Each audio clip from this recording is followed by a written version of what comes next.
door and about to Can I have your attention again? Are you ready, Donna? Yeah, I'm ready. All right. Did everybody enjoy dinner? Yeah. That's good.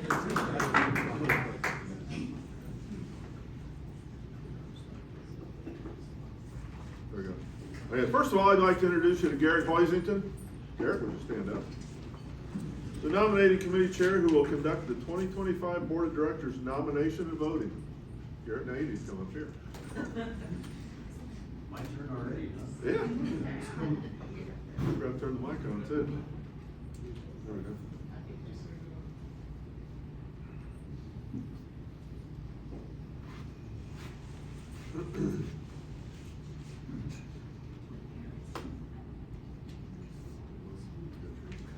I got mine. I got an electronic version.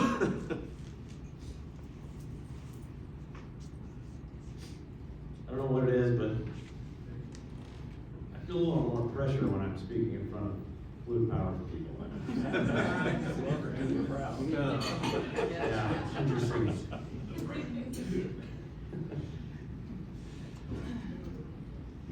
So I'm up here to, to announce that the IFPS nominating committee has compiled the slate of candidates for the terms beginning in January 2025. You will find that slate of candidates on the back cover of tonight's printed program. Now these nominees were selected according to the bylaws criteria. I would entertain a motion that these officers and directors be elected to their appropriate terms. So moved. Okay. All those in favor, please say aye. Aye. All those opposed, say nay. All right, these positive votes, along with the proxy votes received online, mean that the ayes have it, and that the motion to elect carries. Congratulations to all the new board members and officers. This concludes the IFPS election.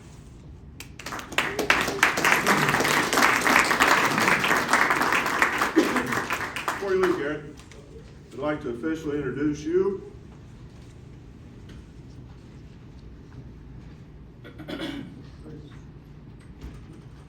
Good, Jeff. You're fine. I know. I know.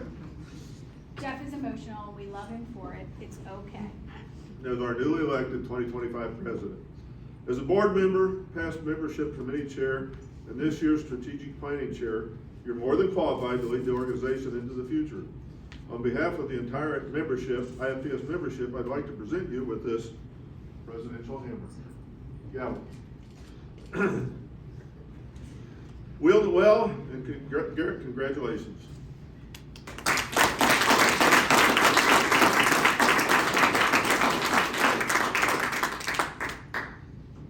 Thank you very much, Jeff. I'd like to express my heartfelt gratitude for the trust that you all have placed in me to lead our community. As I take on this role, I must first acknowledge the remarkable progress and momentum created by my predecessors. Their vision, dedication, and hard work have led to a solid foundation for our society, pushing the boundaries of innovation and collaboration within the fluid power industry. Together, we are building a community that not only embraces change, but drives it. I am inspired by the commitment each of you brings to our mission, and I am excited to build upon the achievements of those who have come before us. Let us continue to work together, harnessing our collective expertise and passions as we strive to advance our purpose and support for the next generation of fluid power industry leaders. I look forward to what we will accomplish together. Now, as my first duty as president-elect, and on behalf of the IFPS membership at large, I'd like to present Jeff with this token of our appreciation.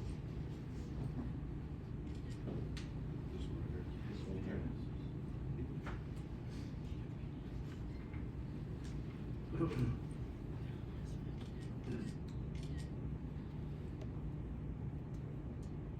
says, presented in grateful appreciation to Jeffrey Hodges, President 2024. Thank you, Gary. Did it move?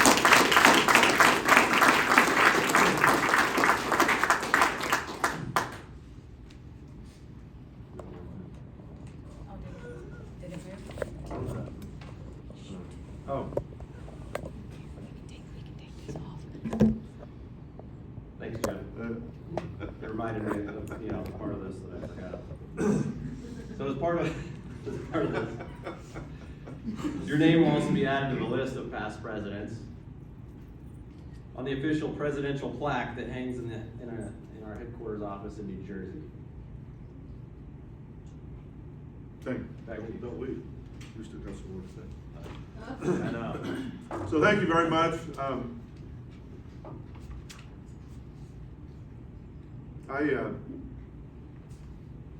I still have the recording on my phone when Scott called and said I've been nominated.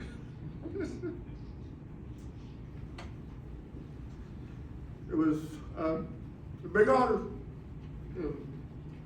I'm pretty sure I'm over it now. But one of the things I'd like to, a couple of people I'd like to recognize, my wife Sherry, and my brother from a different mother, Bruce.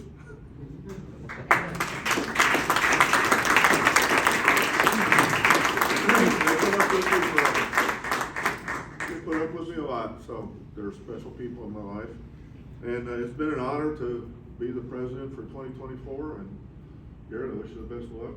And I guess now officially I'm a half man. Yeah, you are? Not yet, not yet. You still got a few months. Yeah, I still got a few minutes. Thank you, man. Thanks, Jeff.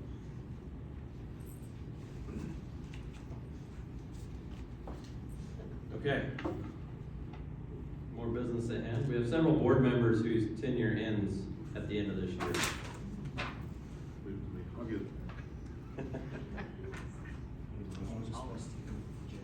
That's me leaving every copy of everything on demand. Every copy. My fault. I'll do it again. So in addition to Jeff, later this year, since this is our last face-to-face meeting before the end of their terms, we'd like to take this opportunity to honor them. So unfortunately, most of them aren't here tonight. But the first one we'd like to honor is our past president, Scott Sardina. Unfortunately, he's not here tonight because he and his wife just had their first babies. All right. He has a good excuse.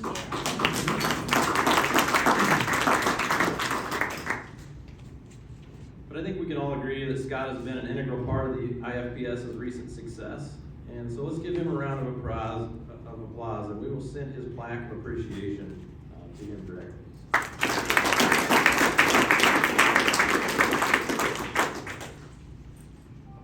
The next one is Jim O'Halleck.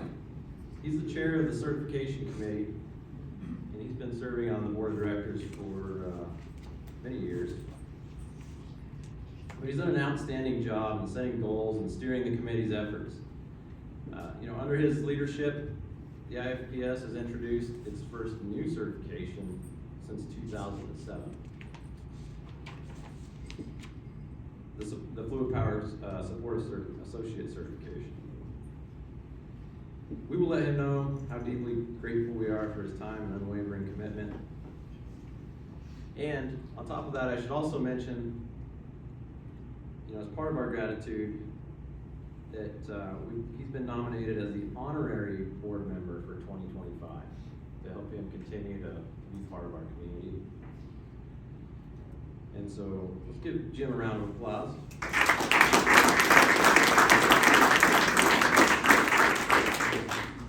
Unfortunately, Jim couldn't be here because his company had to make some cuts on travel, so we're missing him and Brian as well. Next is John J.R. Rhodes. He most recently served as the vice chair of the Education Committee. Rest assured, we will send his plaque to him in our heartfelt appreciation for his time on the board. Let's give John J.R.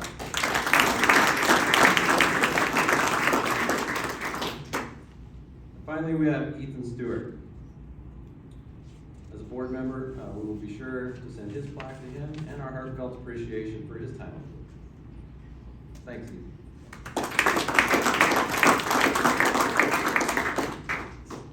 So that concludes the awards portion of the evening.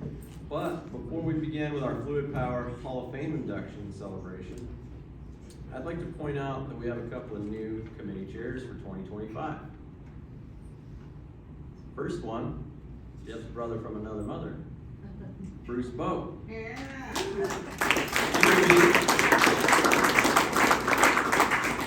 He'll be taking Jim's place as the certification committee chair. So congratulations, Bruce. Look forward to working with you.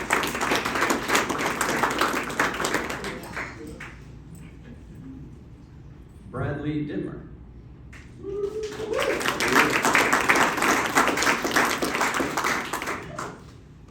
We're very excited to announce him as the new chair of the Marketing and PR Committee.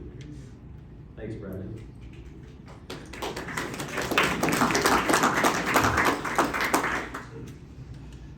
And last but not least, Chantel Bachman.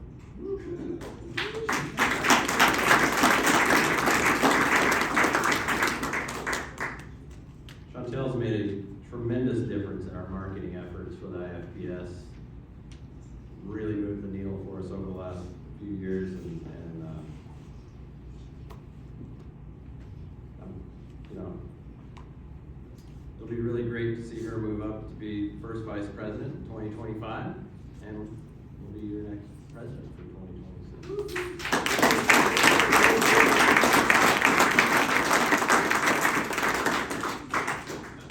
So with some of the moves that we've had, and those that have expired, or their terms have expired, we have some new board members elected. Beginning in 2025, we have a few, starting with Tyler Janicek.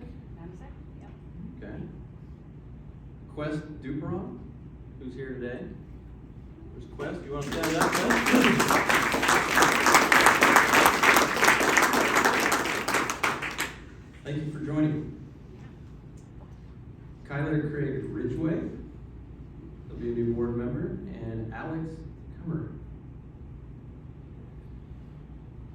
So I'd like to also acknowledge the dedication of all of our committee members, but especially those who have led the committees.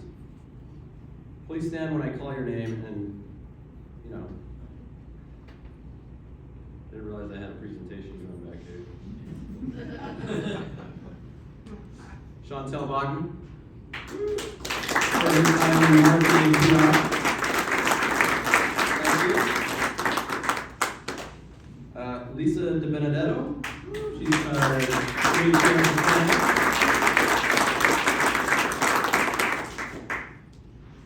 Glad you could make it. Finally got here. Better late than never. That's Yeah, right. I Sure. took my train tickets. That's what happens when you're late. And then there's a few others that aren't here, like Jim O'Halleck, our certification committee chair. He couldn't make it.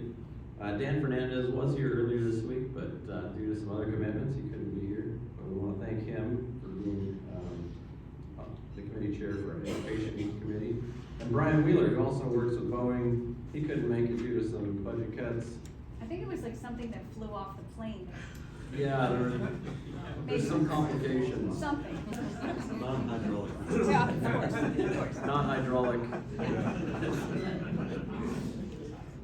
Brian's our membership committee chairman, and so we want to thank Brian. And, you know, I don't know if I feel comfortable thanking myself, but I've been the strategic planning committee chair for the last year, and, you know, I will be up until January, so. All right.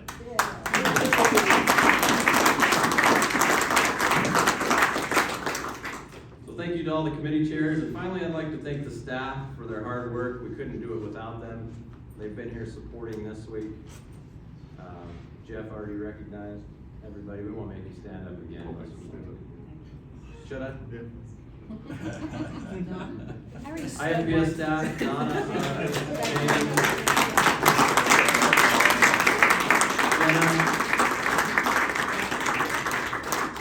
Thank you to all of you. And that concludes my portion of this. I'd like to now introduce Bruce Bowe, who is the Master of Ceremonies. Of Blue Power Hall of Fame. This is where the show gets good. Yeah, that's official. Yeah, there we go. Official.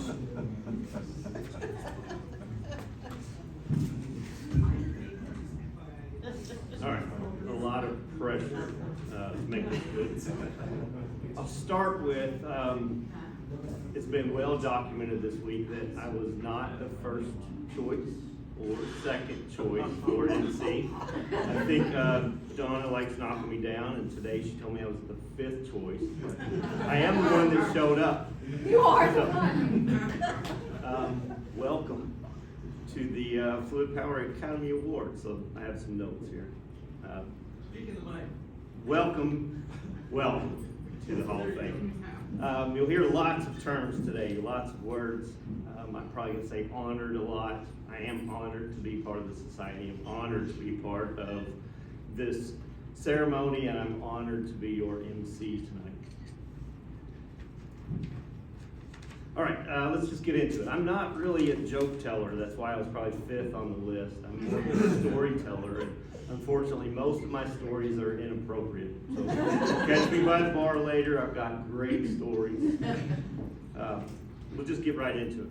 So the Fluid Power Hall of Fame was established to recognize the longtime contributions of individuals whose innovative ideas, their entrepreneurial spirit, and hard work have significantly contributed to the continuing success of the fluid power industry. This evening, we'd like to honor and acknowledge some of those individuals who have dedicated their careers and have made significant contributions to the fluid power technology. I, along with the selection committee, I'm honored, truly humbled, again, there's another word, honored and humbled of these visionaries and their impactful leaders, or these impactful leaders. I'd like to thank the selection committee. I think most of you, these names will all sound familiar. Rocky Phoenix, Liz Rafus, Lisa DiBenedetto, Jeff Hodges, Steve Blazer, Brian Wheeler, Marty Wendell, correct? John Group, Garrett Hoisington, Ernie Parker, and the staff, again, from IFPS. Thank you for your efforts. The Hall of Fame is it's one of those projects, obviously not part of this, I'm basing this off of stories I've heard, but it's one of those projects that takes up a line item, but obviously there's a lot involved in making all of this happen. The selection committee, all of our decorations, and putting all of this together. Let's see, we're proud of the results and thrilled with the response and the press that these awards generate. So we'll get right into it. First, we'd like to honor our first inductee, Konstantin, or Connie Kozarecki. Is that right? Kozarecki. Very good. Okay, sorry. I'll give you his bio. So Connie was a Holocaust survivor, a Polish immigrant, and a proud U.S. Army veteran, dedicated over 5 decades to the fluid power industry. His journey in fluid power began in 1958 when he was drafted into the United States Army. He was stationed in Redstone Arsenal in Huntsville, Alabama. He worked as a draftsman in the test laboratory of the ABMA, which is the Army Ballistic Missile Agency, which we know now as NASA. While he worked there, he continued his education through night school. So in 1960, Connie joined Meade Fluid Power in Chicago. He then moved to Parker Hannafin in 1962, Fluid Power Systems in 1964, and MTE, which we know as Delta Power, in 1969. He was one of the three founders of Modular Controls and served as the VP of Engineering, overseeing all engineering designs, manufacturing, and production. Under his leadership, Modular Controls became the leading manufacturer of cartridge valves, collaborating very closely with people like International Harvester, Case, John Deere, Caterpillar, and others in their manifold and valve designs. By 1986, Modular Controls had grown into a $25 million dollar company, and it was acquired by Trinova, which we know as Vickers now. Where Connie continued to work, he worked for Vickers for another 3 years until December of 1989. In January of 1993, he founded Command Controls Corporation, introducing next generation cartridge valves for enhancing reliability, higher flows, higher pressures, handling up to 5,000 PSI. Throughout his career, Connie was recognized for his expertise, publishing several articles including hysteresis, counterbalance valves, worst enemy. In 2009, Command Controls Corporation was acquired by Bucher Industries, marking a culmination of Connie's 51 years in the fluid power industry. Known as the grandfather of hydraulic cartridge valves, Connie, along with Bob Koski, filed the first of his 9 patents in 1978. With many of his designs still in use today, his contributions to the field have been celebrated at numerous conferences and events, solidifying his legacy as a pioneer in fluid power technology. So now we'd like to invite Anna up to speak about Connie.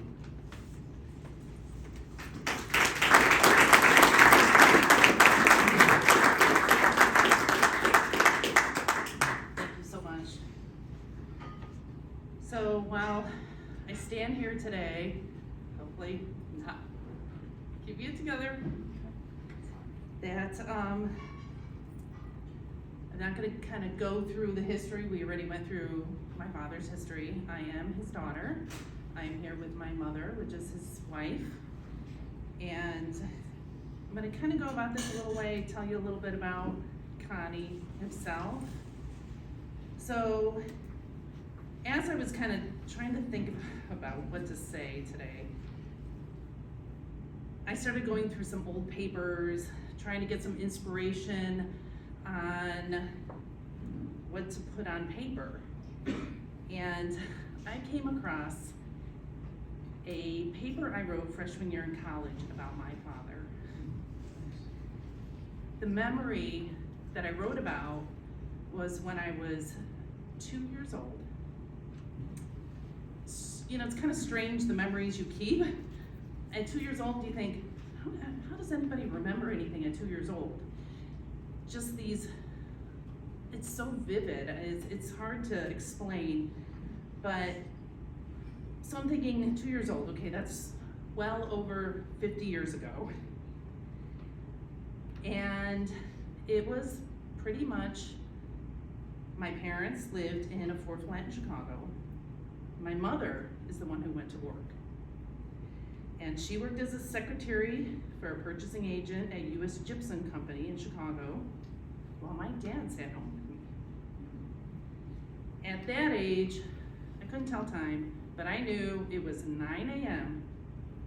when my father told me to come over, put myself on his shoulders.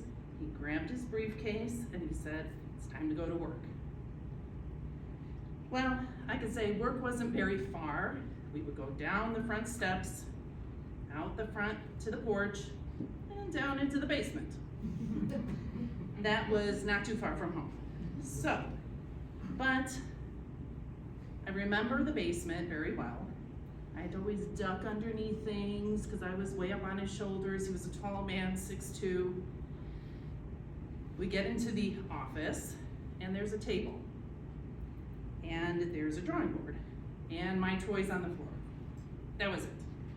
So every day, strange two-year-old memories, I would watch him vigorously work with simple tools: a pencil, an eraser, a large brush, paper, and a calculator.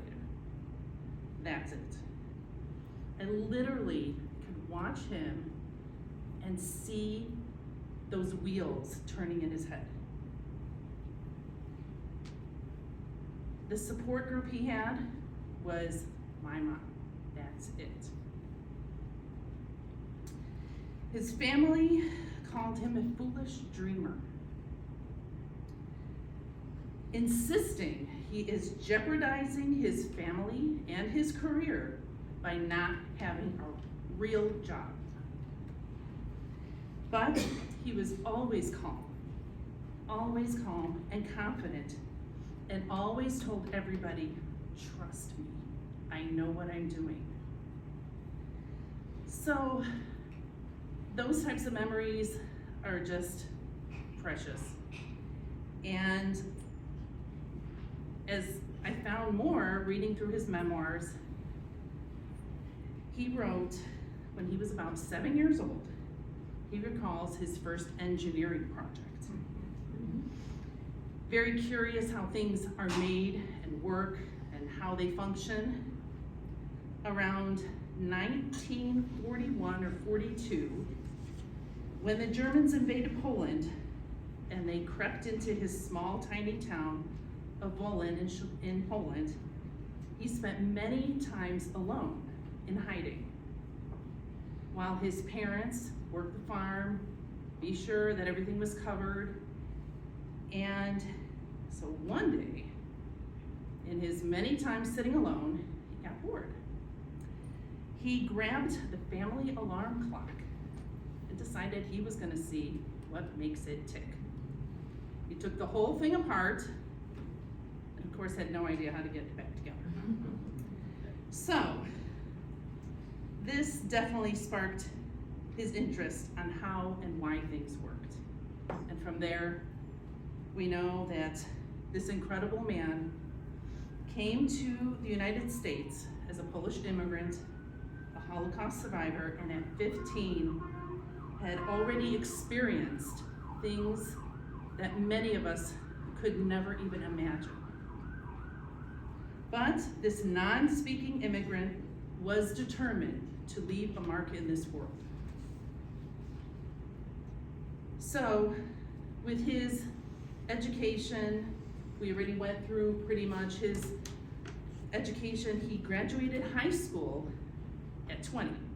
We know it's a little late, but language barriers. He went to a local community college where he received his 2-year degree, and during all this worked a part-time job. As you know, he was drafted into the Army, worked at the Army Ballistic Missile Agency. So it was kind of a joke between all of us where we were like, I know he worked on the Saturn V rocket, so we were kind of like, hey, are you a rocket scientist? And he would go, ha ha ha, yes I am, you know. So it was pretty funny. It was always, you know, a little joke in the family. But I don't really need to go through his history because Bruce, you did that for me and you did a great job.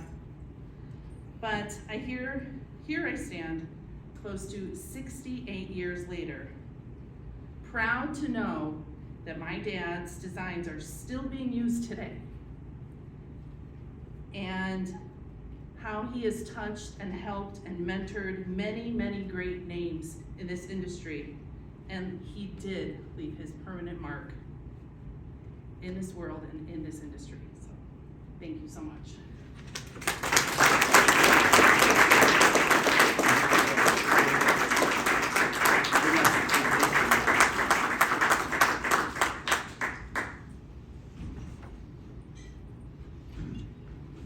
just turned Oh. to me real quick.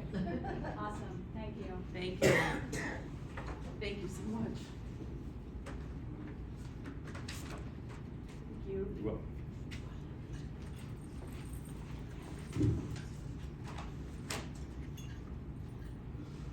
I like to compare myself. I took the alarm clock apart also. I did not put it back together. I did not become an engineer. I did not invent anything. However, Henry Ford did the same thing. It was one of his favorite things to do was take apart watches. So, a lot of great men do the same thing. Not comparing myself to Connor. Just saying. Yes, please do. All right, so we'll move on to our next inductee. We'll start with Bob Sheaf. All right, Robert J. Sheaf, Bob. He founded Certified Fluid Consultants in 1990. And he is the owner and CEO of CFC Solar, currently operating as CFC Industrial Training. He has been directly involved with fluid power for 50 years. And he has taught fluid power courses for 43 years throughout the United States, Canada, and Mexico. In 2014, CFC was awarded as the runner-up as Best Training and Education Company. That was voted by 21,000 readers of Penton's hydraulic and pneumatic publications. Bob graduated from Aquinas College, is that correct? Am I saying it correct? From Aquinas College High School in 1962 with honors in math and science. He attended Franklin University in Columbus, Ohio, where he completed courses in engineering mechanics, and strength of materials. From 1969 to 1971, he attended the University of Dayton in Dayton, Ohio, in the engineering department, achieving a grade point average of 3.85 while taking various courses in physics, chemistry, and math. Additionally, he attended Cinti Technical College for refresher courses in English, effective letter writing, and psychology, holding a 3.0 grade point average. In 1981, Bob started his own business focusing on hydraulic field service, training, and consulting. Before starting CFC, he managed hydraulic power unit division for Pabco Fluid Power. They are a distributor of Vickers hydraulic components. Currently, we know that as SunSource Incorporated. That was for 9 years. Bob also worked for 5 years at General Motors Division as a process control engineer, troubleshooting and improving hydraulic and electrical systems. At Kinnear Corporation, his first job after school, he had duties for 6 years involving mechanical design and field service. He served 2 years on the Equipment Service Association's Board of Directors and was a director of ESA Scholarship Fund. His active involvement, 35 plus years with the International Fluid Power Society, includes service as a board member, vice president, and then the president, chair of the certification committee, and past president of IFPS publications. This one's pretty impressive to me. All of us who hold certifications. Bob holds almost every IFPS certification. And those of us who've taken certifications, we know that's not an easy thing to do. Bob was awarded staff instructor status for the International Fluid Power Society and Outstanding Educator of the Year for 1996. He is one of 4 who holds the Emeritus certification for IFPS. Featured articles written by Bob have appeared in many issues of the Fluid Power Journal magazine. His articles have also appeared in multiple issues of the Equipment Service Association monthly bulletin. Currently, Bob is a contributing editor for Hydraulics and Pneumatics, now called Power and Motion, as well as the Fluid Power Journal and Fluid Power World. Bob also presents, speaks on fluid power subjects at various conventions, live broadcasts, including the Waste Expo Show, ConAg Show, ESA conventions, the IFPS conventions, and the Society of Manufacturing Engineers. So that's a lot. Obviously, it's a lot. We don't get in the Hall of Fame easily, but before we present Bob with his award, I believe Dan would like to come up and speak.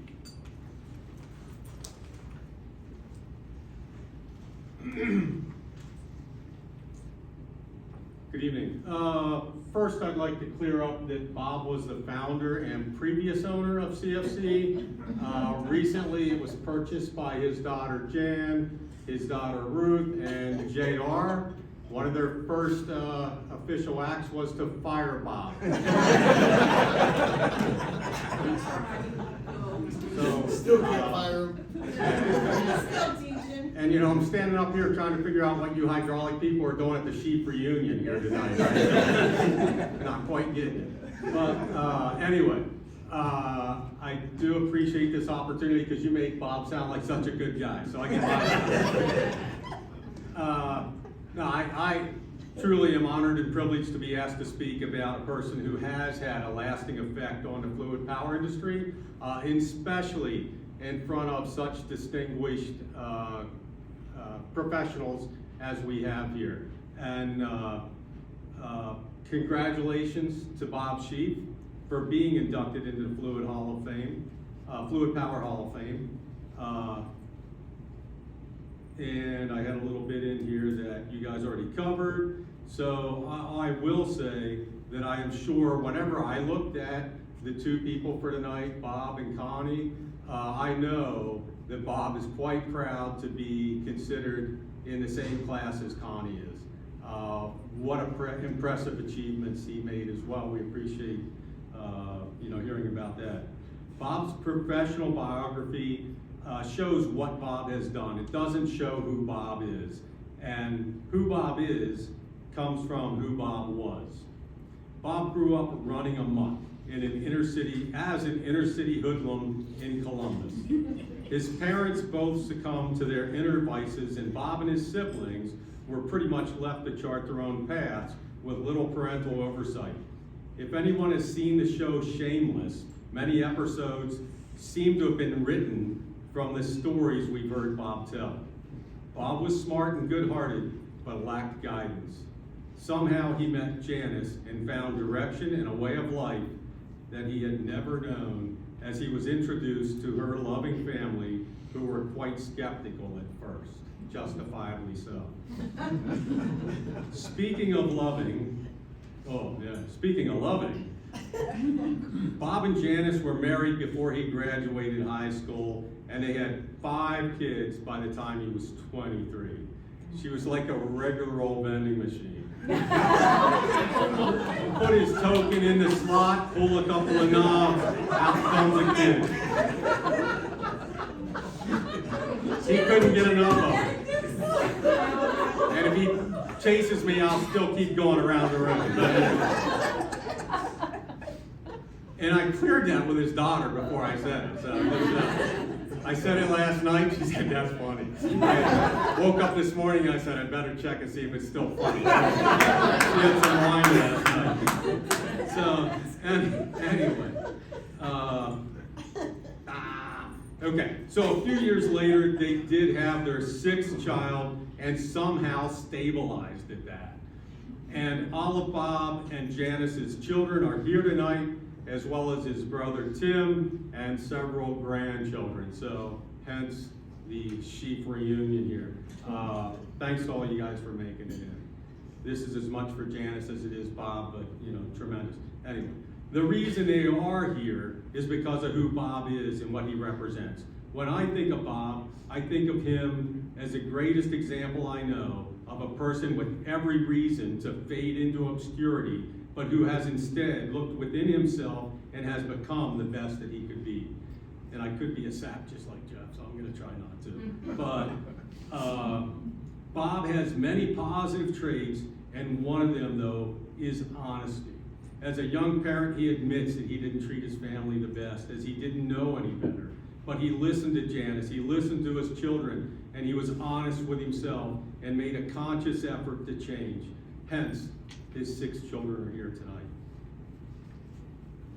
The new Bob became less selfish and more caring for others. He also developed a desire to help others, which was a driving force for him to begin teaching fluid power and volunteering on the many committees and board positions for IFPS, including president. That was a huge accomplishment for a guy who was raised in the back alleys of Columbus to now be the IFPS president. I remember telling him how impressed I was and how much work that must be. And he shrugged and said, Tana does all the work.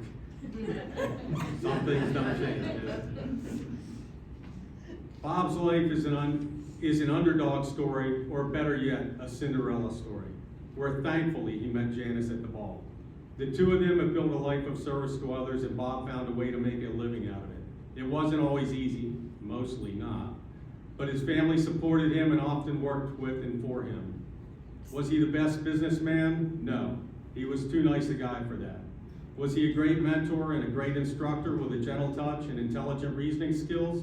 You betcha.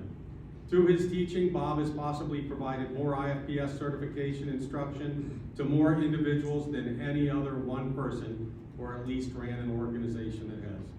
Donna, feel free to fact check that. Completely agree with that. Yes. Fact check, correct. Through his teaching, he has helped scores of people advance in their careers, which helps the entire fluid power industry, as many of these people go on to promote fluid power and IFPS.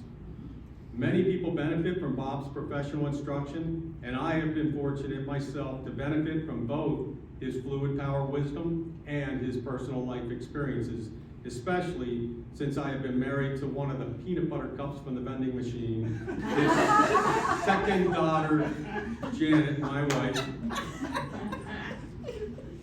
That's a whole nother story how we got together. See me at the bar. With Bruce's story, I got a topper. But he was on the other side of that and became a skeptical parent when I came into Jan's life, but after a few years, he warmed up to me. You know, I could have spent this time this evening telling you hydraulic stories, like about how Bob learned about properly adjusting counterbalance valves after sending a sled off the rails into a wall, or how he's the one who developed the fashion of wearing clothes with holes in them by not bleeding the air out of a proportional valve coil on a battery acid dispensing line. That fashion he started many years ago, kids are like paying big bucks for big holes in their pants.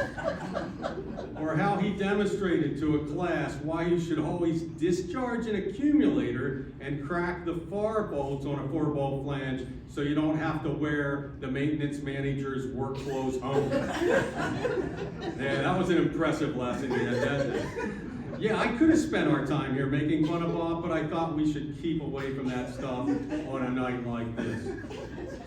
Bob taught my first certification review, and so for myself, and on behalf of hundreds of others who have gained IFPS certification and are better people for knowing you, thank you, Bob, for all you have done and for all that you are. And to the Hall of Fame Selection Committee, on behalf of Bob's family, thank you so much for recognizing the hard work and commitment that we all saw in him as he committed much of his life to IFPS and the hydraulic industry. Thank you.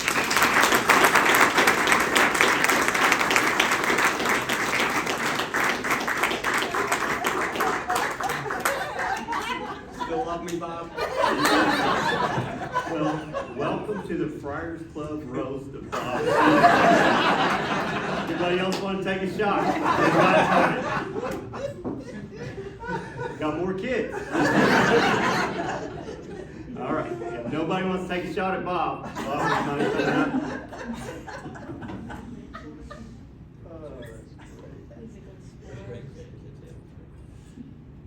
Uh-oh. He's too embarrassed. He's got a good speech. Thank you. Would I like to? Would you like to? Yeah, say so. Yeah, I would take see it. you after Get this. him. Get him. Get him. I'll get him in the head.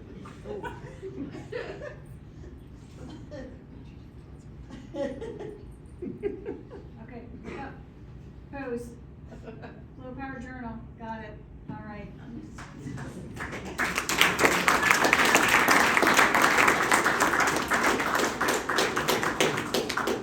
Congratulations. All right. Thank you, everybody. Thank you very much. We want a speech. You want a speech? I'm gonna be like Chuck. Tell us about Dan. This concludes our festivities. Before the violence starts with the street dance, we will conclude this ceremony. Thank you all.